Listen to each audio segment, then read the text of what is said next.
So, dear brothers and sisters, నా I Priya want to సహోదరి continue. సహోదరులారా, I want to continue from what I shared with you yesterday. నిన్నటి దినం మీతో పంచుకున్న దాన్ని నేను కొనసాగించాలనుకుంటున్నాను. Our theme for this conference is overcoming the world and Satan. ఈ కాన్ఫరెన్స్ లో మన థీమ్ ఏంటంటే సాతాన్ని లోకాన్ని జయించటం. And we said yesterday how Jesus already defeated Satan on the cross. నిన్నటి దినం మనం చూసాము, ఇప్పటికే యేసుక్రీస్తు ప్రభువారు సాతాన్ని సిలువలో ఓడించాడు. And he also said something in the last verse of John chapter 16. యోహాను సువార్త 16వ అధ్యాయం చివరిలో ఒక మాట చెప్పారు ప్రభు. In John 16, యోహాను సువార్త 16వ అధ్యాయం he said in the last part, in the world, the middle of verse 33, in the world you'll have tribulation, but take courage, I have overcome the world. 33వ అధ్యాయం అది చివరిలో ఉంది. లోకంలో మీకు శ్రమ కలుగును, అయినో ధైర్యం తెచ్చుకోండి, నేను లోకమును జయించి ఉన్నాను నేను. So, and on the cross, when he went to the cross, he defeated Satan also. ఆయన సిలువ మీదకి వెళ్ళినప్పుడు సాతాన్ని కూడా జయించాడు. So see what he says here. I have overcome the world. ఇక్కడ ఏం చెప్పాడు చూడండి, నేను లోకాన్ని జయించాను. And in Hebrews chapter 2 హెబ్రీయులకు రాసిన పత్రిక 2వ అధ్యాయంలో మనం చూసినట్లయితే and verse 14, 2:14 the last part, చివరి భాగం, it says the devil who had the power of death, Jesus has made him powerless. He has no power now. ఆ ప్రకారమే మరణం యొక్క బలము గలవాన్ని అనగా అపవాదిని మరణం ద్వారా నశింపజేయుటకు శక్తి లేదు. So in John 16 we read he has overcome the world. యోహాను 16లో మనం ఏం చూసామంటే ఆయన లోకాన్ని జయించారు. Here he says he has made the devil powerless. ఇక్కడ మనం చూసాము, ఇక్కడ అపవాదికి శక్తి లేకుండా చేశారు. So that is why we have no fear of Satan. అందుకే మనం సాతాన్ అంటే భయపడాల్సిన పని లేదు. Many believers are afraid of Satan అనేక మంది విశ్వాసులు సాతాన్ అంటే భయపడతారు. because they don't believe that Jesus defeated him on the cross. ఎందుకంటే యేసుక్రీస్తు ప్రభువు సాతాన్ని సిలువలో ఓడించాడని వాళ్ళు నమ్మరు. Satan has not been killed. సాతాను చంపబడలేదు, He's alive, ఆయన బతికే ఉన్నాడు. but his power has gone. కానీ తన శక్తి తీసివేయబడింది. That is like a snake lying on the ground which is alive but is paralyzed. It cannot move. అదేంటంటే ఒక పాము బతికే ఉంది కానీ అది కాటు వేయడానికి కూడా శక్తి లేదు. So you're not afraid of a snake that is paralyzed. కాబట్టి అది కాటు వేయడానికి శక్తి లేని పామును చూసి భయపడాల్సిన పని లేదు మనం. So if you live under the headship of Jesus Christ always, Satan will have no power over you. మీరు ఎల్లప్పుడూ యేసుక్రీస్తు ప్రభువు వారి శిరసత్వం కింద జీవిస్తూ ఉన్నట్లయితే సాతానికి మీ మీద ఎటువంటి అధికారం ఉండదు. But if you don't live under the headship of Christ, that snake will come alive and attack you. కానీ యేసుక్రీస్తు ప్రభువు వారి శిరసత్వం కింద మీరు లేనట్లయితే ఆ పాముకి బలం వచ్చి మిమ్మల్ని కాటేస్తుంది. So Satan has power over you if you don't live under the headship of Jesus Christ. యేసుక్రీస్తు ప్రభువు వారి శిరసత్వం కింద మీరు జీవించినట్లయితే సాతానికి మీ మీద శక్తి ఉంటుంది. See, the promise in Romans 16 is this. రోమా 16లో వాగ్దానం ఉంది. Verse 20. Roma 16:20. Romans 16:20. The God of peace will crush Satan under your feet. రోమా 16:20. సమాధానకర్త యొక్క దేవుడు సాతాను మీ కాళ్ళ కింద శీఘ్రంగా చితక తొక్కించును. Under whose feet? ఎవరి కాళ్ళ కింద? Your feet. మీ కాళ్ళ కిందే. Why? ఎందుకు? Why is it not under Jesus' feet? ఎందుకు యేసు ప్రభు కాళ్ళ కింద అని చెప్పలేదా? Why under our feet? ఎందుకు మీ కాళ్ళ కింద? You know, when Eve committed sin in the అవ్వ Garden of పాపం Eden, చేసినప్పుడు the Lord told the serpent who tempted Eve, ప్రభు ఏం చెప్పాడంటే, నిన్ను శోధించిన సర్పము one day the seed of this woman will crush your head under his foot. స్త్రీ సంతానము తన తల మీద చితక కొడతాడు అని ఉంది. That is what the Lord told the devil in Genesis 3:15. ఆదికాండం 3:15లోనే అపవాదితో దేవుడు అప్పుడే చెప్పాడు, The seed of the woman will crush you, Satan, under his foot. సాతాన స్త్రీ సంతానము తన కాళ్ళ కింద నీ కొడతాడు. And that is under Jesus' feet. అది యేసు ప్రభు వారి కాళ్ళ కింద అది. But here it says under your feet in verse 20. కానీ ఇక్కడ రోమా 16:20లో మనం చూసినట్లయితే మీ కాళ్ళ కింద. So why is that? ఎందుకలా? Because we are part of the body of Jesus Christ.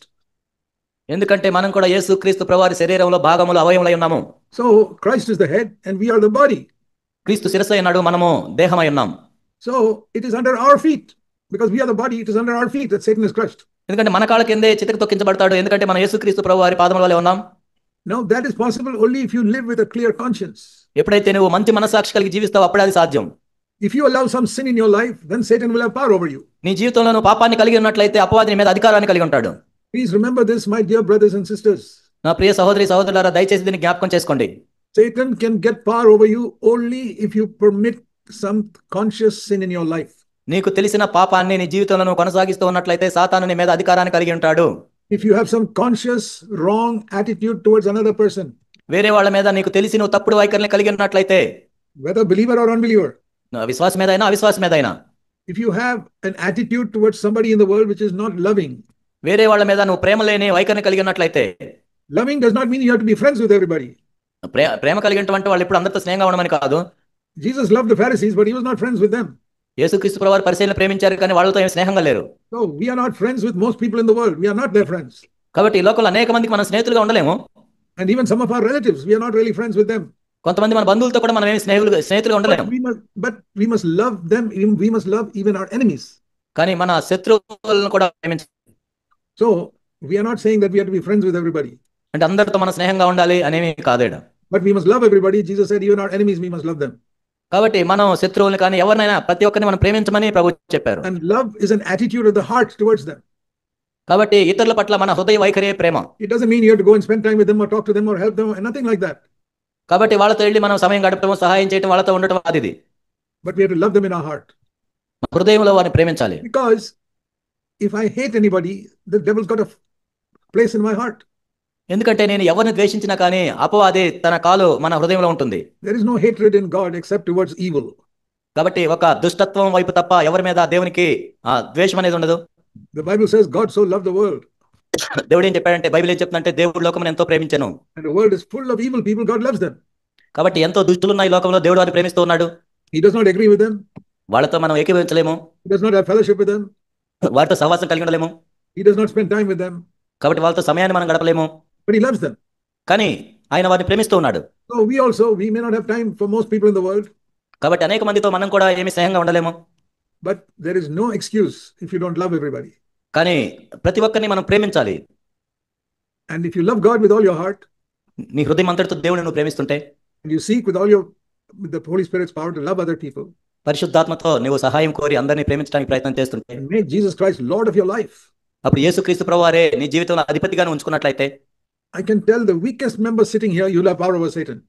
ఇక్కడ కూర్చున్న అతి బలహీనుడైన వ్యక్తి కూడా సాతాను మీద అధికారం కలిగి ఉండగలడు. Even if you are converted only this morning, నువ్వు ఈ ఉదయకాలమునే మారు మనసు పొందినా సరే, you can have power over Satan. సాతాను మీద నువ్వు అధికారాన్ని కలిగి ఉండగలవు. You can overcome Satan. నువ్వు సాతాన్ని జయించగలవు. And you can overcome the attractions of the world ఈ లోక ఆకర్షణను జయించగలవు through Jesus Christ living inside you. యేసుక్రీస్తు ప్రభువారు నీలో జీవిస్తూ ఉంటే, Through the Holy Spirit giving you power to overcome the world. పరిశుద్ధాత్ముడు నీకు శక్తినిస్తాడు. But in this battle against the world, we are not alone. కానీ ఈ లోకంతో మనం పోరాటం చేసేటప్పుడు మనం ఒంటరిం కాదు. You look around you, there are people sitting, they are part of the church. కాబట్టి ఇక్కడ మనం చూసినట్లయితే వీళ్ళందరూ కూడా సంఘంలో సభ్యులే. That shows you're not in this battle alone. అంటే ఈ యుద్ధంలో నువ్వు ఒక్కడివేం పోరాడట్లేదు. And if we are united as a body, the devil will have no power over us. మనము ఒక శరీరం వలె మనందరం అతుకబడి ఉన్నట్లయితే సాతానికి మన మీద ఎటువంటి అధికారం ఉండదు. Jesus did not come just to save individual people. He came to build a church. యేసుక్రీస్తు ప్రభువారు ఏదో ఒక్కొక్కరిగా రక్షించడానికి రాలేదు, కానీ ఒక సంఘాన్ని నిర్మించడానికి ఆయన వచ్చారు. Sometimes we look at ourselves as individuals whom the Lord has saved. కొన్నిసార్లు మనం ఎలా చూస్తామంటే నన్ను ఒక్కడే దేవుడు రక్షించాడు అని చూస్తాం. But he has also made me a part of a body of believers. కానీ క్రీస్తు యొక్క శరీరం అవయవమైన ఇతర విశ్వాసులతో నేను కూడా ఉన్నాను. Think of our human body. There's a head and there's so many parts in the body. కాబట్టి మానవ శరీరాన్ని మనం చూసినట్లయితే మనకు తల ఉంటుంది, అనేక అవయవాలు ఉంటాయి దేహంలో. And the Bible says that like that Jesus Christ is the head and all of us are different members in the body. కాబట్టి బైబిల్ ఏం చెప్తుందంటే యేసుక్రీస్తు ప్రభువారు మనకు తలగా ఉన్నారు, మనందరం కూడా మిగిలినగా ఉన్నాం. And we have power over Satan when we work together as a body. కాబట్టి సాతాను మీద మనకు అధికారం కలిగి ఉండాలి అంటే మనందరం కూడా శరీరంగా పనిచేయాలి. See, when we try to lift something, we use both our hands to lift it. కాబట్టి ఏదైనా ఒక బరువు ఎత్తాలంటే మనం రెండు చేతులు కలిపి ఎత్తుతాం కదా. And both hands work together. ఈ రెండు చేతులు కూడా కలిసి పనిచేస్తాయి. And we have to go somewhere, both the feet work together to go there. కాబట్టి ఎక్కడికైనా వెళ్ళాలంటే రెండు కాళ్ళు కూడా పనిచేసి వెళ్తాయి. Every part of our body is cooperating with the other part of the body. కాబట్టి మన శరీరంలో ప్రతి అవయాన్ని చూసినట్లయితే ఒకదాంతో ఒకటి అవి సహకరించుకుంటాయి. So that is how we have to be in the church also. కాబట్టి సంఘంలో కూడా మనం అదే విధంగా ఉండాలి. That we are here to love one another. మనందరం ఒకరిని ప్రేమించుకోవాలి. And as much as we are able to do, we must help one another. కాబట్టి మనము చేయగలిగినంత వరకు ఇతరులకు సహాయం చేస్తూ ఉండాలి. Now some of you may not be able to help others, but you must have a willingness to help. కాబట్టి కొంతమంది మీరు ఇతరులకు సహాయం చేసే పరిస్థితులు ఉండకపోవచ్చు, కానీ సహాయం చేయడానికి సిద్ధ మనసు కలిగి ఉండాలి. You must say, Lord, if I'm able to help somebody in the church, I'm glad to help them. ఓ ప్రభువా, నేను సంఘంలో ఎవరికైనా సహాయం చేయాల్సిన అవసరం వస్తే నేను తప్పకుండా చేస్తాను ప్రభువా. Don't leave it just to the elders to do all the job. కేవలం సంఘ పెద్దలు అన్ని చేయాలని అనుకోవద్దు. No, the elders are only to guide the people to serve the Lord together. కాబట్టి సంఘ పెద్దలు ఏంటంటే మన అందరం కలిసి దేవుని సేవ చేయడానికి వాళ్ళు మనల్ని నడిపిస్తారు అంతే. But in some churches, they make the elders do all the job. కాబట్టి కొన్ని సంఘాలు ఏంటంటే సంఘ పెద్దలే చేస్తుంటారని. So I want all of you, dear brothers and sisters, to take responsibility that you also are a part of the church. కాబట్టి నా ప్రియ సహోదరి సహోదరులారా, మిమ్మల్ని ప్రోత్సహించేది ఏంటంటే సంఘములో మీరు కూడా బాధ్యత తీసుకోండి. Don't think somebody else should do it. You do it. కాబట్టి వేరే వాళ్ళు చేస్తారనుకోవద్దు, మీరు చేయండి. If there is some rubbish lying on the floor, you pick it up and throw it in the garbage. కాబట్టి ఏమైనా చెత్త కనపడినట్లయితే మీరు తీసివేయండి. Yeah, you do whatever you can to help the church. కాబట్టి సంఘానికి మీరు ఏమి సహాయం చేయగలరో చేయండి. If you meet some brother or sister who's discouraged, you encourage him. Why do you want the elders to go and encourage them? కాబట్టి ఎవరైనా నిరుత్సాహంలో ఉన్నట్లు మీరు కనపడినట్లయితే వారిని మీరు ప్రోత్సహించండి. సంఘ పెద్దలే వెళ్ళి ప్రోత్సహించాల్సిన పని లేదు. We have to help one another. కాబట్టి మనం ఒకరికొకరు సహాయం చేసుకోవాలి. If you find some family is going through a very difficult time, ఏదైనా కుటుంబం ఎవరైనా కుటుంబం కష్టమైన పరిస్థితులు వెళ్తున్నారు అనుకోండి, you can pick up the phone and call that brother or sister and speak to them and encourage them with the word of God. కాబట్టి నువ్వు ఫోన్ తీసుకుని వాళ్ళకి ఫోన్ చేసి దేవుని వాక్యంలో నుంచి మీరు ప్రోత్సహించవచ్చు వాళ్ళని. It's a wonderful thing. We all have phones now. కాబట్టి ఇప్పుడు మనందరి ఫోన్లు కలిగి ఉన్నాం. You can talk to anybody in the church. కాబట్టి సంఘంలో ఎవరితోనే మాట్లాడొచ్చు. Why not use it to encourage others? కాబట్టి ఆ విధంగా మనం ఎందుకు ప్రోత్సహించుకోకూడదు? There are so many people in our church going through difficulties, trials and pressures. కాబట్టి మన సంఘంలో అనేక మంది ఒత్తిళ్ల ద్వారా అనేక పరిస్థితుల ద్వారా వెళ్తున్నారు.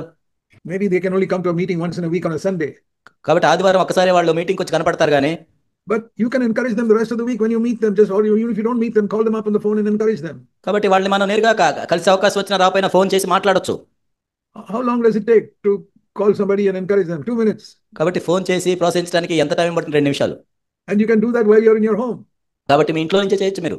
So use your mind to think, how can I help other people in this church? కాబట్టి ఈ సంఘంలో నేను ఇతరులకు ఎలా సహాయపడగలని మీరు ఆలోచిస్తూ ఉండాలి. I'm not talking about giving money. నేను డబ్బులు ఇవ్వడం గురించి చెప్పట్లేదు నేను. You may not have money to give people. కాబట్టి నువ్వు ఇతరులకు డబ్బులు ఇవ్వడానికి నీ దగ్గర లేకపోవచ్చు. But you can give them a word of encouragement. కానీ వాళ్ళని ప్రోత్సహించే మాటలు మీరు చెప్పొచ్చు. That doesn't cost anything. దానికి ఏమి వెల చెల్లించాల్సిన పని లేదు. So we must all say, Lord, please give me a burden in my heart for other people in my church. కాబట్టి నా సంఘంలో ఉన్న ఇతరుల మీద భారాన్ని నాకు దయచేయండి. Don't let me make the elders do all the job. ఏదో సంఘ పెద్దలు అన్ని చేయాలని అనుకోవద్దు. See, I've been in Christian homes where the father and mother make all the children do some work in the house.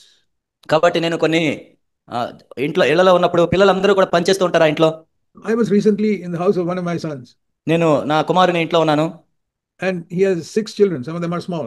వాళ్ళు 6 పిల్లలు ఉన్నారు, వాళ్ళకి కొంతమంది చిన్న పిల్లలు. But the father and mother have made all 6 do some work in the house. కాబట్టి తల్లిదండ్రులు ఏం చేశారంటే 6 కూడా ఇంట్లో ఏదో ఒక పని చేయాలి అని వాళ్ళు నేర్పించారు. Washing the plates and sweeping the floor and everything. ప్లేట్లు కడగటము, ఫ్లోర్ స్వీప్ చేయటము అన్ని. Even the small children. చిన్న పిల్లలు కూడా. I was so happy to see that. కాబట్టి చూస్తుంటే నాకు ఎంత సంతోషం అనిపించింది. That is how a family must be, where everybody takes their responsibility to do something in the house. కాబట్టి కుటుంబంలో ఇంట్లో ప్రతి ఒక్కరు కూడా ఏదో ఒక పని చేయడానికి బాధ్యత తీసుకుంటాం. And that is how the church must be also like a family. కాబట్టి సంఘం కూడా కుటుంబమే. Where everybody does something to help the church. కాబట్టి ప్రతి ఒక్కరు కూడా సంఘానికి సహాయం చేయడానికి ఏదో పని చేయటం. If you go to the toilet and you see it's not clean, you clean it. Why you want to wait for somebody else to do it? కాబట్టి నువ్వు టాయిలెట్కి వెళ్ళినప్పుడు అక్కడ శుభ్రంగా లేనప్పుడు నువ్వు శుభ్రం చేయి, ఎవరో ఎందుకు రావాలి? We must always have the attitude of I'm here to serve others. కాబట్టి మనం ఎప్పుడు కూడా ఇలాంటి వైఖరి కలిగి ఉండాలి. నేను ఇక్కడ ఇతరులు సేవించడానికే వచ్చాను. It's so easy. కాబట్టి ఆ విధంగా చేయటం ఎంత సులభం. You don't see all these brothers in your church every day. కాబట్టి మీ సంఘంలో ఉన్న వాళ్ళని ప్రతిరోజు ఏం చూడరు మీరు. Most of you will see them only once in a week. వారం ఒకసారి చూస్తారు చాలా మందిని. Or maybe twice a week. బహుశా 2 సార్లు చూస్తారు. Say, Lord, if there's anything I can do, please let me do it for them. ప్రభువా, నేను వాళ్ళకి ఏదైనా నేను చేయాలా చెప్పండి, నేను అడగాలి ప్రభుని. And if you can't do anything else, at least you can encourage them with a word of encouragement from the Bible. వాళ్ళకి ఏమీ చేయలేనట్లయితే బైబిల్లో నుంచి మీరు ఏమైనా ప్రోత్సహించవచ్చు. That is how every part of this body works with the other part. ఆ విధంగా శరీరంలోని ప్రతి అవయవం కూడా కలిసి పనిచేస్తుంటాయి. And the elders are there only to guide you how to help one another.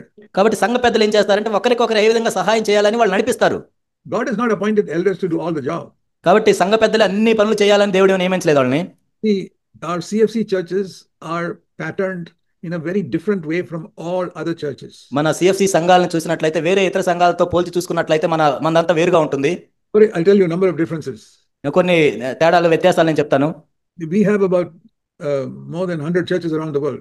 ఈ ప్రపంచంలో మనకి 100 కంటే పైగా సంఘాలు ఉన్నాయి. But we don't have any pastors in any of those churches. కాబట్టి ఏ సంఘంలో కానీ ఒక పాస్టర్ అనే వ్యక్తి లేడు. You go to all the other churches, you'll see some priest or padri or father or reverend or pastor or somebody.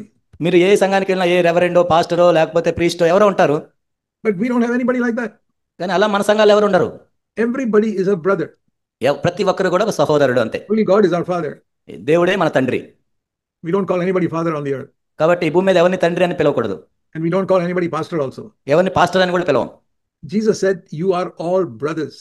యేసు ప్రభు ఏం చెప్పారంటే మీరందరూ సహోదరులు. He said that in Matthew 23. You can look it up later. మత్తయి సువార్త 23వ అధ్యాయం ఆయన చెప్పారు, మీరు తర్వాత చూడొచ్చు. You are all brothers. That's why we call each other brothers. మీరందరూ సహోదరులే కాబట్టి ఒకరినొకరు సహోదరులు అని పిలుచుకుంటాం మనం. I'm not a pastor. I've never been a pastor. I'm a brother. నేను పాస్టర్ని కాదు, నేను ఎప్పటికీ పాస్టర్గా లేను, నేను ఒక సహోదరుని మాత్రమే. Till the end, I'll be a brother. నేను చివరి వరకు కూడా ఒక సహోదరుడిగానే ఉంటాను. Some young brother who's 16 years old, just born again, he's also my brother. ఒక 16 సంవత్సరాల బిడ్డ ఇప్పుడే తిరిగి జన్మించిన కానీ నా సహోదరుడే. We are all brothers and sisters in the body of Jesus Christ. యేసు క్రీస్తు ప్రభు యొక్క శరీరంలో మనందరము సహోదరులము సహోదరులుగా ఉన్నాము. We have different functions and ministries in the body. కానీ ఆ క్రీస్తు యొక్క శరీరంలో మనకి రకరకాల పరిచర్యలు ఉన్నాయి, పనులు ఉన్నాయి. And that also is not our choice. God equips us to do that. ఇది కూడా ఏదో మనం చేయాలనుకున్న చేయటం కాదు, కానీ అది చేయడానికి దేవుడే తన సామర్థ్యాన్ని మనకు అనుగ్రహిస్తాడు. And he may not give you the gift that he has given me. నాకు ఇచ్చిన తలాంతు నీకు ఇవ్వకపోవచ్చు. Your calling in the body may be something else. శరీరంలో నీ పిలుపు వేరేదై ఉండొచ్చు. For example, look at this body, our human body. మన మానవ దేహాన్ని శరీరాన్ని చూసినట్లయితే one part of the body is the tongue. ఒకటి ఏంటంటే నాలుక, ఒక అవయవం. And with the tongue we speak. ఈ నాలుకతో మాట్లాడుతూ ఉంటాం. With the hand cannot speak. కానీ చెయ్యి మాట్లాడదు. But the hand can do many things which the tongue cannot do. కానీ నాలుక చేయలేని పనులు చెయ్యి చాలా చేస్తుంది. And the eyes are very important, but the eyes cannot do what the tongue does. కళ్ళు అనేది ఎంత ప్రాముఖ్యమైన, కానీ నాలుక చేసే పని కళ్ళు చేయలేవు. And the tongue cannot do what the eye does. లేకపోతే ఈ కళ్ళు చేసేది నాలుక చేయలేదు. And the ear has got another function. ఈ చెవులకు వేరే పని ఉంటుంది. And the legs have got another function. కాళ్ళకు వేరే పని ఉంటుంది. Like that, all of us in the body of Christ have got different functions. We are not all doing the same thing. కాబట్టి క్రీస్తు శరీరంలో ప్రతి అవయవానికి కూడా వేరు వేరు పనులు ఉంటాయి, కానీ అందరూ ఒకటే పని చేయరు. But all of these members work together. That's the main thing. కానీ ఇక్కడ ప్రాముఖ్యమైన విషయం ఏంటంటే ఈ అవయవాలు ఎన్నున్నా కానీ అవన్నీ కలిసి పనిచేస్తాయి. Every part of this body will help the other part. కాబట్టి శరీరంలో ఉన్న ప్రతి అవయవం కూడా వేరే అవయవంతో కలిసి సహాయం చేసుకుంటూ పనిచేస్తాయి. For example, for our body to become strong, we have to eat food. ఉదాహరణకి మన శరీరంలో మనం బలం రావాలంటే మనం తినాలి. So for a simple thing like eating food, see how many parts of the body will work. చూడండి, మనం చిన్న పని భోజనం చేయటం, దాంట్లో ఎన్ని పని చేస్తున్నాయి చూడండి. First of all, our feet will take us to the table. మొత్తానికి మొట్టమొదటిగా ఏంటంటే మన కాళ్ళు టేబుల్ దగ్గరికి తీసుకెళ్తాయి. That is the first part of the body, taking us to eat food. కాబట్టి మనం భోజనం చేయాలంటే మొట్టమొదటిగా చేయాలి. And then the eyes will look at which food I want to take into my plate. రెండోది ఏంటంటే నా కళ్ళు పని చేయాలి, అసలు నేను ఏమి తీసుకోవాలి నా ప్లేట్లో కని. And then my hands will go and take something from the bowl to put into my plate. ఆ తర్వాత నా చెయ్యి పని చేయాలి, నేను ఆహార పదార్థాలు నా ప్లేట్లో పెట్టుకోవడానికి. And then the hand will take the food and put it into my mouth, and my mouth will open. ఆ తర్వాత నా చెయ్యి నా నోట్లో పెట్టుకున్నప్పుడు నా నోరు తెరవాలి. And then the mouth will swallow that food. ఆ తర్వాత ఆ ఆహారాన్ని మింగుతాం. And once it goes down, there are many things inside the stomach and all that work on that food to convert it into blood and energy in my body. కాబట్టి ఆ పొట్టలోకి వెళ్ళాక అనేకమైన పనులు క్రియలు జరిగిన తర్వాత అదే నా శరీరంలో మాంసంగా రక్తంగా మారుతుంటుంది. And what is needed, some other parts of the body push it out of the body also. What we don't. కాబట్టి కొన్ని ఏంటంటే వాటిని శరీరం నుంచి బయటికి పంపించడానికి కూడా కొన్ని క్రియలు జరగాలి. So for a simple thing like eating food, see how many parts of the body are working. చూడండి, చాలా సామాన్యమైన పని భోజనం చేయటం, దాంట్లో అసలు ఎన్ని అవయవాలు కలిసి పనిచేస్తున్నాయి చూడండి. Like that in every job that we do, so many parts of the body are working together. కాబట్టి అలా ఏ పని చేసినా కానీ శరీరంలో అనేక అవయవాలు కలిసి పనిచేస్తూ ఉంటాయి. And if one part is injured, supposing my right hand gets injured in some accident. కాబట్టి ఒకవేళ ఒక అవయవానికి ఏదైనా దెబ్బ తగిలింది, యాక్సిడెంట్ అయింది అనుకోండి, the left hand will immediately take some medicine and put a bandage on it to heal it. కాబట్టి నేను ఇంకొక చెయ్యి తీసుకుని బ్యాండేజ్ చేసి దాన్ని స్వస్థపరుస్తుంది. See what a care the left hand has for the right hand that is injured. కాబట్టి దెబ్బ తగిలిన కుడి చేయి మీద ఎడమ చేతికి ఎంత ప్రేమ, ఎంత జాగ్రత్త తీసుకుంటాం చూడండి. That is how the body of Christ must also be. క్రీస్తు యొక్క శరీరం కూడా అలానే పనిచేయాలి. That you have a care for that other person because he's a part of your body in your local ఎందుకంటే church. వేరే వ్యక్తుల పట్ల మనం జాగ్రత్త వహించడం, ఎందుకంటే నీ శరీరంలో అతను కూడా ఒక అవయవం కాబట్టి. So if you are in one local church in one place, think of everybody there as a part of your body. కాబట్టి మీరు ఒక ప్రదేశంలో ఒక స్థానిక సంఘంగా ఉన్నప్పుడు అందులో ఉన్న వాళ్ళందరూ కూడా శరీరంలో ఒక అవయవం అని మనం గుర్తించాలి. If they are born again, వాళ్ళు తిరిగి జన్మించిన వాళ్ళు అయితే. if they are not born again, then they are only visitors. You have no responsibility for them. ఒకవేళ వాళ్ళు తిరిగి జన్మించకుండా ఊరకు వచ్చి వెళ్తున్నట్లయితే వాళ్ళ మీద మనకేం బాధ్యత ఉండదు. Then you have only responsibility to give them the gospel and preach God's word to them. అప్పుడు మన బాధ్యత ఏంటంటే వాళ్ళకి సువార్త ప్రకటించడము, అది మన బాధ్యత. But if they have given their life to Christ and become part of your local church, కానీ వాళ్ళ జీవితాలను వాళ్ళ క్రీస్తుకు సమర్పించుకొని మీ స్థానిక సంఘంలో వాళ్ళు భాగస్తులు అవ్వాలనుకుంటే you must see them as part of your body. నీ దేహంలో వాళ్ళ అవయవంగా నువ్వు చూడాలి. And you must love them like you love parts of your body. నీ సొంత దేహాన్ని నువ్వు ఎలా ప్రేమిస్తావో అలా వారిని ప్రేమించాలి. You may see them only once a week or twice a week. వాళ్ళని మనం భౌతికంగా ఒకసారి రెండు సార్లు వారానికి చూడొచ్చు. But if you have a love in your heart for them, you will talk to them and find out how they are going on, getting on, and whether they have any problems, etc. కానీ మీ హృదయంలో వారి మీద ప్రేమ ఉన్నట్లయితే అసలు వాళ్ళు ఏం చేస్తున్నారు, ఎలా చేస్తున్నారు, ఏమైనా ఇబ్బందులు ఉన్నాయని మాట్లాడొచ్చు మీరు. And if you can help them, you will help them. వారికి సహాయం చేయగలిగితే చేయొచ్చు. And if you cannot help them, at least you can pray for them. వాళ్ళకి మీరు సహాయం చేయలేనట్లయితే ప్రార్థన చేయొచ్చు. Don't make the elders do everything. They can't look after everybody in the church. సంఘ పెద్దలు అన్ని చేయాలి అని మీరు అనుకోవద్దు, ఎందుకంటే అన్ని వాళ్ళు కూడా చేయలేరు. I'm trying to teach you how in your local church you must function together as one body. కాబట్టి స్థానిక సంఘంలో మీరు ఒక శరీరంగా ఎలా పనిచేయాలో అనేది నేను చెప్తున్నాను మీకు. And you know another thing, in all our CFC churches, we never take a collection of money. మన సిఎఫ్సి సంఘాలు ఎక్కడా కూడా మనము కానుకలు పట్టము. It's not because we don't need money. అంటే మనకు డబ్బు అవసరం లేదని కాదు. We need money to, if we rent a building, we have to pay for the rent of that church building. మనం చర్చ్ బిల్డింగ్ రెంట్కి తీసుకుంటా, రెంట్ కట్టాలి, మనం దానికి డబ్బులు కావాలి. Or if we want to build our own building, then we have to collect some money to build a church building. లేకపోతే మనం సంఘ భవనాన్ని సొంతగా కట్టుకోవాలంటే దానికి డబ్బులు కావాలి. And then there may be poor widows and helpless people who are born again, whom we may have to help, so we need money for them. కాబట్టి సంఘంలో పేదవాళ్ళు ఉంటారు, నిస్సహాయులు ఉంటారు, వాళ్ళ అవసరాలు ఉంటాయి. Or some poor people in some other church who we may want to help them. కాబట్టి వేరే సంఘాల్లో కూడా మన సంఘాల్లో పేదవాళ్ళు ఉండొచ్చు. But we don't pass a bag around saying give money. కానీ మా డబ్బులు ఇవ్వండి అని మన కానుకల సంచిని చుట్టూ తిప్పాం. Because let me read you a verse in 2 Corinthians. 2 కొరింథీ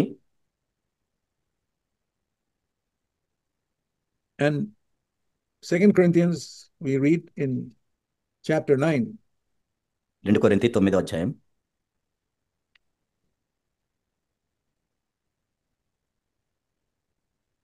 There's a wonderful verse here in verse 7. ఇక్కడ 11వ వచనంలో that when you give, verse 7, 2 Corinthians 9:7, give as you purpose in your heart, not grudgingly, not under compulsion, because God loves a cheerful giver. 2 Corinthians 9 verse 7. ఎందుకంటే 7వ వచనంలో మనం చూసినట్లయితే 2 కొరింథీ 9:7, సనుకొనకయు బలవంతంగా కాకయు ప్రతివాడును తన హృదయంలో నిశ్చయించుకున్న ప్రకారం ఇయ్యవలెను, దేవుడు ఉత్సాహంగా ఇచ్చేవారిని ప్రేమించును. What does God love? దేవుడు దేన్ని ప్రేమిస్తున్నాడు? A cheerful giver. ఉత్సాహంగా ఇచ్చేవారిని. See, many people give to God out of some compulsion. Oh, I have to give this money. I'm not very happy to give, so but I'll give it to God. చాలా మంది దేవునికి ఎలా ఇస్తుంటే, అయ్యో నేను దేవునికి ఇవ్వాల్సి వస్తుంది, నాకు అంత సంతోషంగా లేదు, అయినా ఇవ్వాలి కదా అని ఇస్తారు. Then God says, I don't want it. Don't give it to me if you're not giving cheerfully. నువ్వు అలా ఉత్సాహంగా ఇవ్వకుండా అలా ఇస్తే నాకు వద్దంటున్నాడు దేవుడు. That is what we preach in our church. కాబట్టి మన సంఘంలోనే బోధిస్తాం దీన్ని. We have an offering box. మా కానుకలు పెట్టుంటుంది. Because if you put a bag in front of everybody, then people will be forced to give, even if they are not giving cheerfully. కాబట్టి కానుకల సంచి చుట్టూ తిప్పుతుంటే ఏమవుతుందంటే వాళ్ళకి ఇవ్వాలని లేకపోతే ఇవ్వాల్సి వస్తుంది బలవంతంగా. So many places they have like a bag in front of everybody, and some people give, but they don't give cheerfully. అనేక చోట్ల వాళ్ళ కానుకల సంచి తిప్పుతున్నప్పుడు వాళ్ళు ఏంటంటే వాళ్ళంత ఉత్సాహంగా ఇవ్వరు, ఏదో ఇస్తారు. Because everybody is looking, they have to give. Otherwise, they'll say it look bad if I don't put something in. కాబట్టి వాళ్ళు ఎవరైనా చూస్తున్నారా లేదా అని చూస్తారు, ఎవరు చూడకపోతే దాంట్లో ఏరేమి. So we have never passed a bag around in 50 years in all our 100 churches. మన 100 సంఘాల్లో కూడా 50 సంవత్సరాల నుంచి ఎప్పుడు కూడా ఒక కానుకల సంచిని ఆ విధంగా చేయలేదు. We read in the Bible that Jesus once saw a widow putting money in a box. కాబట్టి కానీ బైబిల్లో మనం చదువుతాం, ఒకసారి ఒక పేద విధవరాలు కానుకల పెట్టెలో కానుకలు వేయటం యేసు ప్రభువు చూశారు అక్కడ. So we keep a box in a church. కాబట్టి సంఘంలో కానుకల పెట్టెను పెడతాం. And people can go and put whenever they want. If they don't have anything, they don't have to put. ఒకవేళ వాళ్ళకి ఎప్పుడైనా అందులో వేయాలంటే వేయొచ్చు, ఒకవేళ వద్దనుకుంటే కూడా వేయకుండా కూడా ఉండొచ్చు. And the elders will take care of that money to be used in some good way for the glory of God. కాబట్టి సంఘ పెద్దలు ఆ డబ్బుని ఒక దేవుని మహిమపరచడానికి ఏ విధంగా వాడాలో ఆ విధంగా వాడతారు. Because there are many needs in a church. ఎందుకంటే సంఘంలో అనేక అవసరాలు ఉంటాయి. And the elders will consult the senior elders in other churches how to use the money in a proper way. కాబట్టి ఆ సంఘ పెద్దలు కూడా ఇంకా వేరే సంఘాల్లో ఉన్న సీనియర్ సంఘ పెద్దలను అడుగుతారు ఇంకా ఏ విధంగా సరిగా వాడొచ్చని. Because God's money is very sacred money. We cannot just waste it. ఎందుకంటే దేవుని డబ్బు ఎంతో పరిశుద్ధమైన డబ్బు, మనం వ్యర్థం చేయడానికి వీల్లేదు. So it must be used in a wise way. ఎంతో జ్ఞానయుక్తంగా డబ్బును ఉపయోగించాలి మనం. So that is where we are different from other churches in the area of money also. కాబట్టి డబ్బు విషయంలో కూడా వేరే సంఘాలతో పోల్చినట్లయితే మనం వ్యత్యాసంగా ఉంటాం. And also we don't believe in making some man with the title of reverend or right reverend or anything like that. ఏదో ఒక వ్యక్తిని నియమించి ఆయనే రెవరెండ్ రైట్ రెవరెండ్ అని అదేమీ మనం చేయము. We are all members of the body of Christ. కాబట్టి మనందరం కూడా క్రీస్తు శరీరంలో భాగంలో ఉన్నాం. Some may have a gift of preaching. కొంతమందికి బోధించే వరం ఉంటుంది. See, like God has given me a gift of preaching. That's why I preach. కాబట్టి దేవుడు నాకు బోధించే వరాన్ని ఇచ్చాడు కాబట్టి నేను బోధిస్తున్నాను. When I was in school at the age of 15, నేను స్కూల్లో ఉన్నప్పుడు నాకు 15 సంవత్సరాల వయసు ఉన్నప్పుడు I was so shy I could not speak at all. నేను ఎంతో సిగ్గుపడుతూ ఉండేవాడిని, అసలు మాట్లాడలేకపోయేవాడు నేను. So I'm not born with the gift of speaking. నేనేదో మాట్లాడే ఈ బోధించే వరంతో ఏం పుట్టలేదు. I was a very, very shy young man. నేను ఎంతో సిగ్గుపడే వ్యక్తిని. But when I was born again, కానీ నేను తిరిగి జన్మించిన తర్వాత I prayed to God, Lord, fill me with the Holy Spirit. ఓ ప్రభువా పరిశుద్ధాత్మ నన్ను నింపు అని నేను ప్రార్థించాను. And God filled me with the Holy Spirit. Then He opened my mouth to be able to preach God's word. దేవుడు పరిశుద్ధాత్మ నన్ను నింపి దేవుని యొక్క వాక్యాన్ని ప్రకటించడానికి నా నోరు తెరిచాడు. And He gave me boldness and He gave me understanding in my mind. ఆ ధైర్యాన్ని ఇచ్చాడు, నా మనసుకు కావాల్సిన అర్థం చేసుకుంటే సామర్థ్యాన్ని ఇచ్చాడు. That gift is given only to very few people in a church. ఏ సంఘంలో అయినా చాలా కొద్ది మంది మాత్రమే అలాంటి తలాంతును కలిగి ఉంటారు. See, if there are 100 people in a church, సంఘంలో కొంతమంది ఉంటే you need only 1 or 2 people who have the gift of preaching. కాబట్టి బోధించే వరం ఉన్న వాళ్ళు ఒకరిద్దరు ఉంటే చాలు. Many people can share 2 minutes from God's word. Anybody can do that. 2 నిమిషాలు ఎవరైనా పంచుకోవచ్చు, ఎవరైనా చేయొచ్చు. అది To speak with authority, you need only 1 or 2 people in a church of 100 people. కాబట్టి 100 మంది ఉన్న సంఘంలో ఒకరిద్దరు సరిపోతారు అధికారంతో మాట్లాడటానికి. Everybody does not have to have the gift of preaching. ప్రతి ఒక్కరు కూడా ఏదో బోధించే వరం కలిగి ఉండాల్సిన అవసరం లేదు. But everybody should have the gift of helping. కానీ ఇతరులకు సహాయం చేసే వరాన్ని అందరూ కలిగి ఉండాలి. See, let me show you a list of gifts in 1 Corinthians and chapter 12. మొదటి కొరింథీ 12వ అధ్యాయంలో ఆ తలాంతుల గురించిన జాబితా ఉంటుంది, దాన్ని చూద్దాం. In 1 Corinthians 12, we are shown a list of the gifts that God has given in His church. మొదటి కొరింథీ 12వ అధ్యాయంలో నానా కృపావరముల గురించిన పరిచర్య సంబంధించిన జాబితా ఇక్కడ 1 ఉంది. Corinthians 12, verse 27. Verse 27. Can you hear me? 1 Corinthians 12, verse 27. Hello. Did you hear me? No brother, we missed you. Can you 1 repeat it? Corinthians 12, verse 27. మొదటి కొరింథీ 12:27. Yeah, here it says, you are Christ's body and individually members of it. అటువల్లే మీరు క్రీస్తు యొక్క శరీరం అయ్యుండి వేరువేరుగా అవయవములై ఉన్నారు. So, and in this church, it says in verse 28, God has appointed, first of all, apostles. ఇక్కడ 28వ వచనంలో మనం చూసినట్లయితే దేవుడు సంఘంలో మొదట కొందరు అపోస్తలుగా, Those are people who plant new churches and guide them and appoint elders. వాళ్ళు ఎవరంటే కొత్త కొత్త ప్రదేశాల్లో సంఘాలను స్థాపించి సంఘ పెద్దలను నియమించి వాళ్ళని నడిపిస్తూ ఉంటారు. There are very few apostles in the whole world. ఈ ప్రపంచం అంతట్లో నిజమైన అపోస్తలు చాలా కొద్ది మంది ఉన్నారు. And then next he has appointed prophets. ఆ తర్వాత ప్రవక్తలు. Those are people who got a gift from the Holy Spirit to speak in a convicting way to people in the churches. Can you hear me? Yeah, can you repeat, brother? Yeah.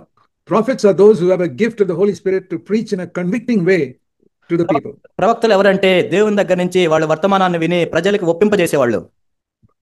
And then third, teachers. 3 బోధకులు.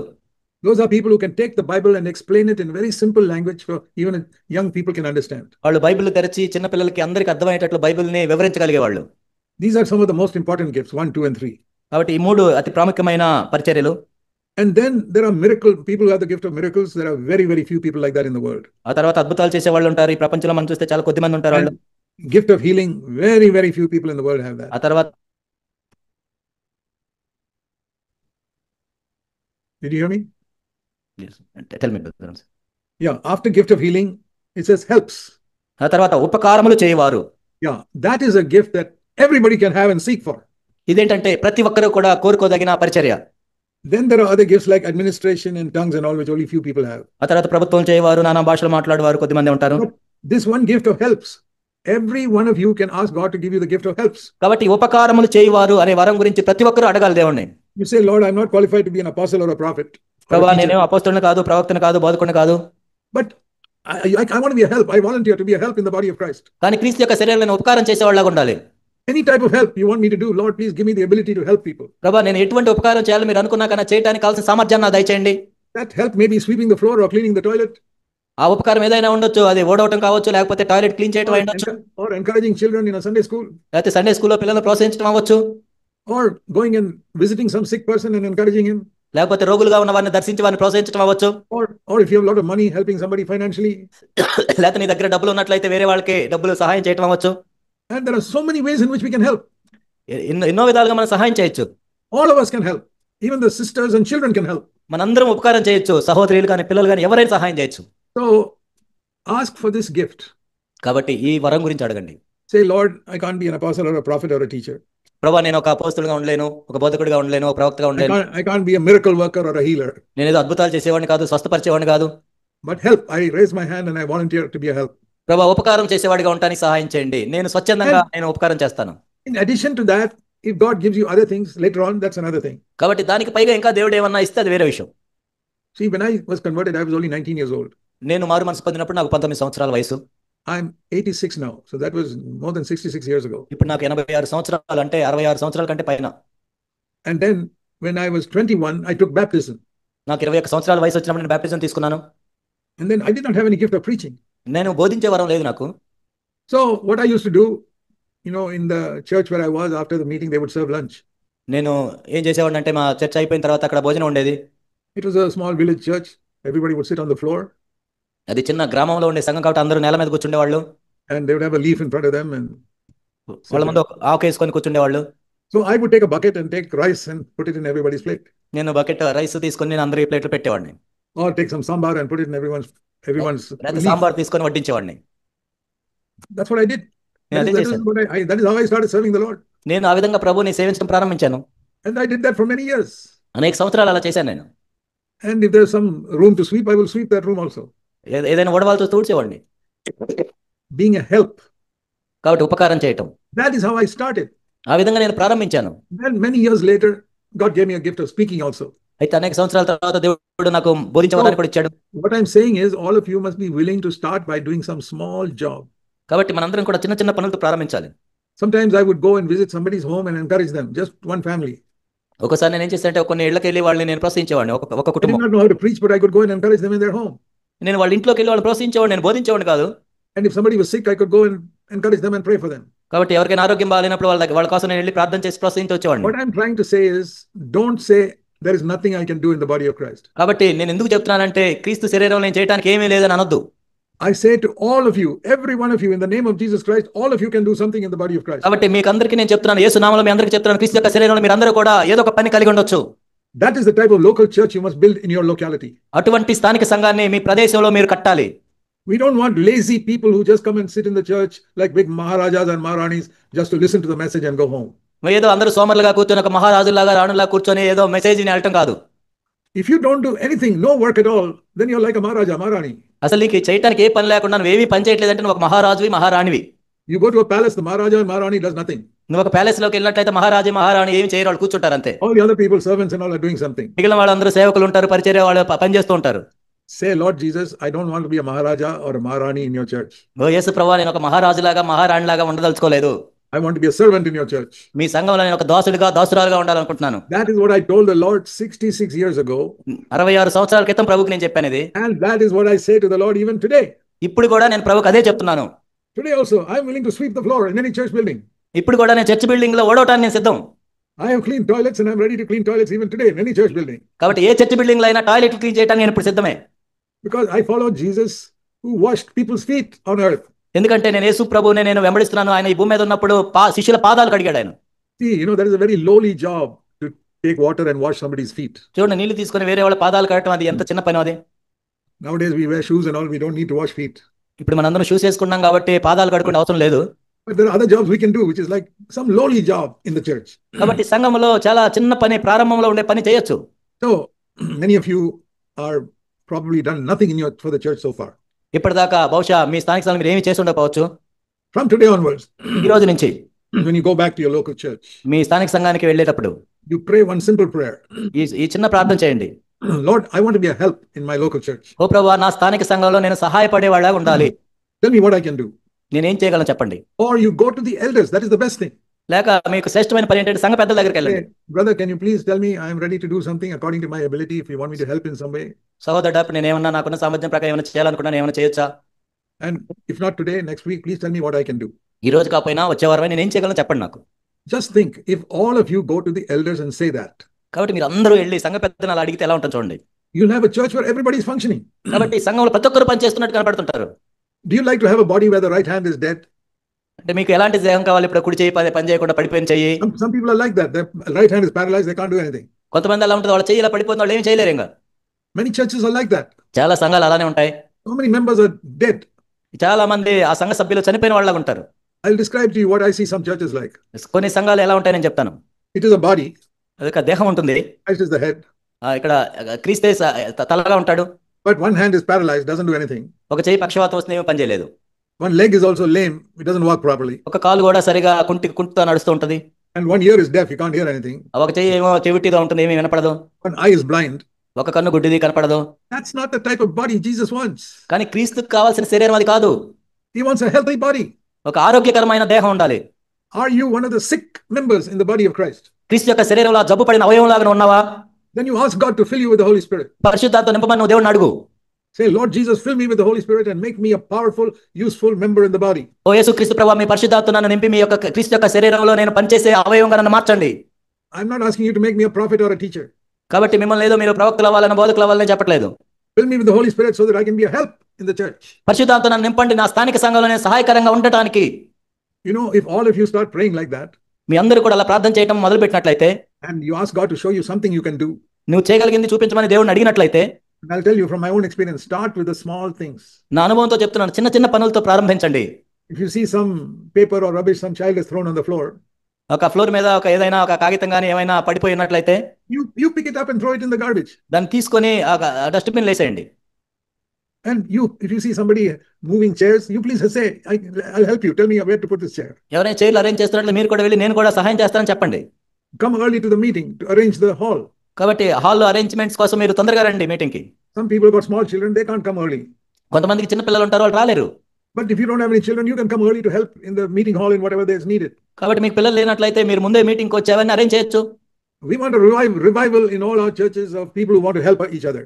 కాబట్టి ఒకరికొకరు సహాయం చేయడానికి మన స్థానిక సంఘాలన్నింటిలో కూడా ఉద్యమం రావాలి. So this is the will of God. ఇదే దేవుని చిత్తం. That is how we show our love for one another. ఒకరికొకరు ప్రేమను ఆ విధంగా మనం చూపించగలం. Let me show you this verse in John's Gospel, chapter 13. యోహాను సువార్త 13వ అధ్యాయం. John 13, verse 34. యోహాను సువార్త 13వ అధ్యాయం.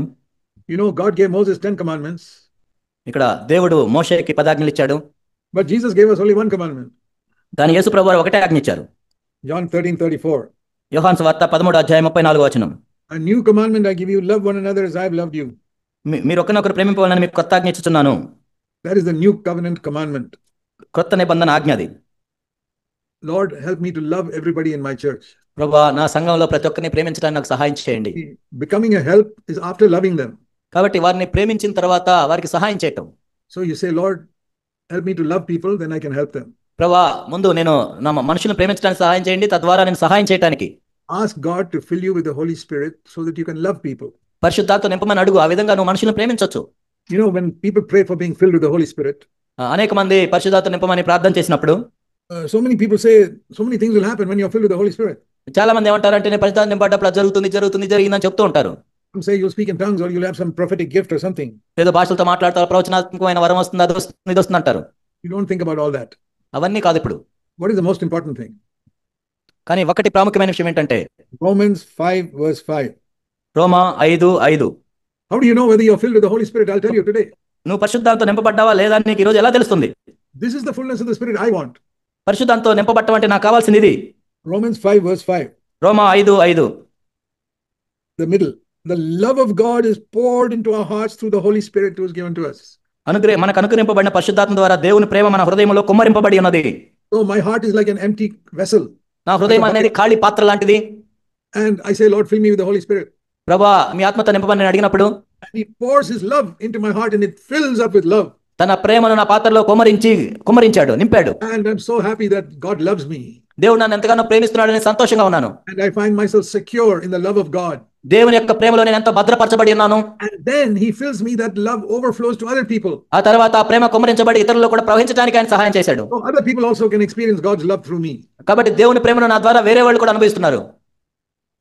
Ask God to fill you with this Holy Spirit like this.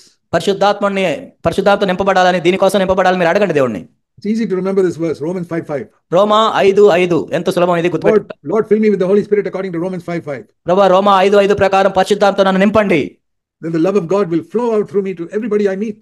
దేవుని యొక్క ప్రేమ నా హృదయంలో నుంచి కుమ్మరించబడాలి, నేను కలుసుకున్న ప్రతి వారిలోనికి ప్రవహించాలి. I will not have a wrong attitude towards any human being in the world. ఈ భూమి మీద ఏ ఒక్క మనిషి మీద కూడా నేను తప్పుడు వైఖరి కలిగి ఉండకుండా ఉండాలని. Now turn back to John 13. ఇప్పుడు యోహాను 13 మనం చూద్దాం. This is the new commandment he gave us. నేను మీకు క్రొత్త ఆజ్ఞ ఇచ్చుచున్నాను, Love one another. ఒకరినొకరు ప్రేమించవలెను. So that is why I need to be filled with the Holy Spirit. అందుకే పరిశుద్ధాత్మను నింపడాలి. మరి And then what will happen? తర్వాత ఏం జరుగుతుంది? John 13:35. యోహాను 13:35. Then when people around us see in the church all these people love one another, they'll say, oh, these are the disciples of Jesus. మనం ఒకరినొకరు ప్రేమించుకుంటున్నప్పుడు మన సంఘంలో ఇతరులు చూసినప్పుడు ఓ వీళ్ళు దేవుని యేసుప్రభు శిష్యులు అని చెప్తారు వాళ్ళు. That's what it says in verse 35. అదే 35వ వచనంలో ఉంది. How will people know that we are the disciples of Jesus? ప్రభు యొక్క శిష్యులు మనం అని ఎలా తెలుస్తుంది వాళ్ళకి? It's not by putting a badge saying I belong to Jesus Christ. నేను యేసు ప్రభువుకు చెందిన వాడిని అని ఒక బ్యాడ్జ్ పెట్టుకుంటే సరిపోదు. No, it is by loving one another. People know we belong to Jesus Christ. కాబట్టి ఒకరినొకరు మనం ప్రేమించుకుంటూ ఉంటే అలా గుర్తిస్తారు. So when you all go back to your local churches, మీ స్థానిక సంఘాలకు మీరు అందరూ తిరిగి వెళ్ళిన తర్వాత ask God to fill you with love for everybody there. కాబట్టి అక్కడ ఉన్న ప్రతి ఒక్కరిని ప్రేమించడానికి ఆ ప్రేమతో నింపమని అడగండి దేవుణ్ణి.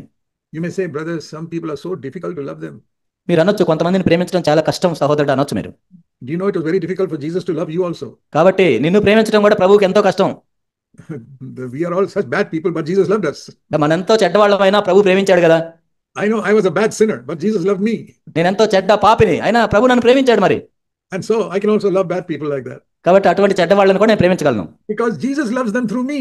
ఎందుకంటే యేసు ప్రభువే నా ద్వారా వాళ్ళని ప్రేమిస్తాడు.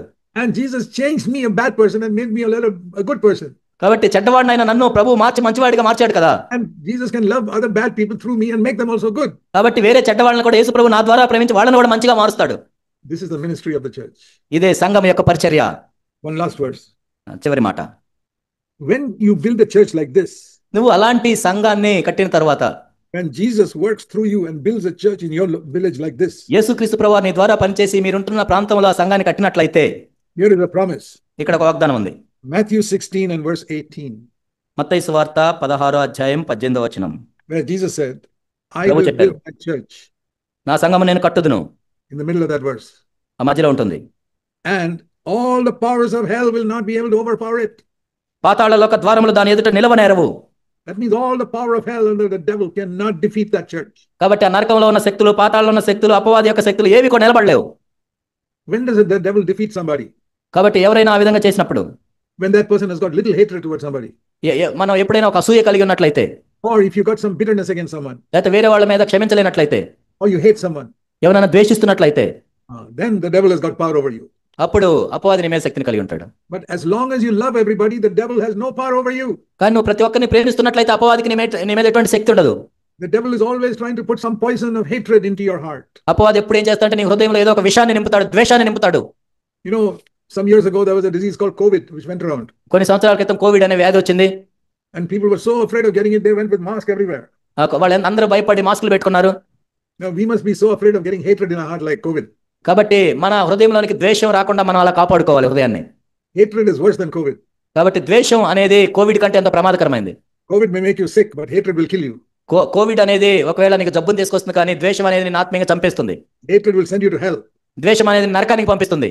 So I say, Lord, help me to hate. Help me not to have any hatred, just like I don't like COVID, I don't like hatred. ప్రభువా, నాకు కోవిడ్ రావాలని నాకు లేదు, అలానే ఆ ద్వేషం కూడా నింపుకోవాలని నాకు లేదు. I want to have love in my heart for everybody. నా హృదయంలో ప్రతి ఒక్కరి కోసం ప్రేమ నింపుకోవాలి. Even if they don't love me, it doesn't matter, I can love them. వాళ్ళు నన్ను ప్రేమించకపోయినా పర్లేదు, నేను ప్రేమిస్తాను ప్రభువా. All of you, please pray that God will help you to live like this. మీరందరూ కూడా ఇలా జీవించాలని దేవుడు మీకు సహాయం చేయాలని ప్రార్థన చేయండి. There will be a revival in Andhra and Telangana through your church. అప్పుడు ఆంధ్ర, తెలంగాణలో మీ ప్రాంతాల్లో ఉద్యమం వస్తుంది. If you pray, Lord, fill me with the Holy Spirit. ప్రభువా, మీ ఆత్మతో నింపండి అని ప్రార్థన చేస్తే, God bless you all. మిమ్మల్ని దేవుడు ఆశీర్వదించును గాక. Thank you for listening patiently. ఎంతో సహనంతో విన్నందుకు వందనాలు తెలియజేస్తున్నాను. Let us pray. ప్రార్థన చేసుకుందాం. Heavenly Father, పరలోకపు తండ్రి, we pray that nobody who heard this message will forget it in their life. ప్రభువా, ఈ వర్తమానం విన్న వాళ్ళు ఎవరు కూడా దీన్ని మర్చిపోకూడదు ప్రభువా జీవితంలో. Keep on reminding them through the Holy Spirit. ప్రభువా, పరిశుద్ధాత్మ ద్వారా వారి జ్ఞాపకం చేస్తూ ఉండండి. And build your church in such a way that Satan cannot have any power over it. అపవాదికి శక్తి లేకుండా మీ సంఘాన్ని మీరు కట్టండి. Give great wisdom to the elders to guide the church correctly. సంఘ పెద్దలకు కావాల్సిన జ్ఞానాన్ని దయచేయండి సంఘాన్ని నడిపించడానికి ప్రభువా. Pray there'll be many strong, powerful churches full of love in Andhra and Telangana. Andhra, Telangana ప్రాంతంలో ప్రేమతో నింపబడి ఎంతో బలం కలిగి శక్తివంతమైన సంఘాలను స్థాపించండి. Thank you for hearing us, Father. ఓ ప్రభువా, మా ప్రార్థన విన్నందుకు వందనాలు తెలియజేస్తున్నాం. In Jesus' name. యేసు నామములో ప్రార్థిస్తున్నాం తండ్రి. ఆమేన్.